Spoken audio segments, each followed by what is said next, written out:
pertinence de notre mémorandum d'entente entre nos clubs respectifs du Rotary Club Rotary et du Rotary Club Umuco. Ce mémorandum vise à mettre en place un cadre de partenariat sur des matières d'intérêt commun, menant à la réalisation d'actions prenant inspiration dans les axes stratégiques du Rotary.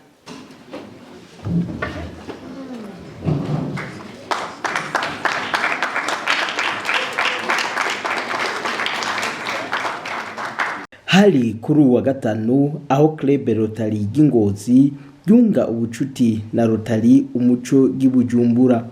Iyo migwi kwari ibiri ikaba yemeranije ko igiye gukorera hamwe ibitari bike. Kubwa Shaza Irène arongoye Club Rotary Umuco y'Ibujumbura ngo ingabirano za bamwe n'abandi zizoba zigiye hamwe zizogirira akamaro benshi bashoboka.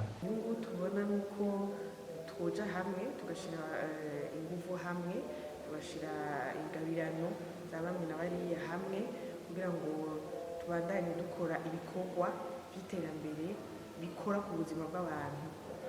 Dusanzwe dukora umwe wese mu hararimo ababigozi basanzwe bakora ibikorwa by'ingirakamaro ku banyegozi, natwe tugakora uko nyene i Bujumbura. Twashatse rero gushira hamwe ubumenyi kugira ngo dushobore gushikira benshi, ibikorwa byacu bishobore gushikira benshi kandi bigira ingufu.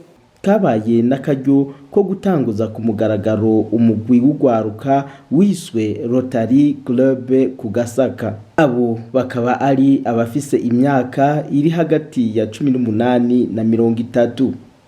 Ubwo gwaruka ruvuga ko ruzanya amaraso mashasha mu guterera mu iterambere ryaho babaye.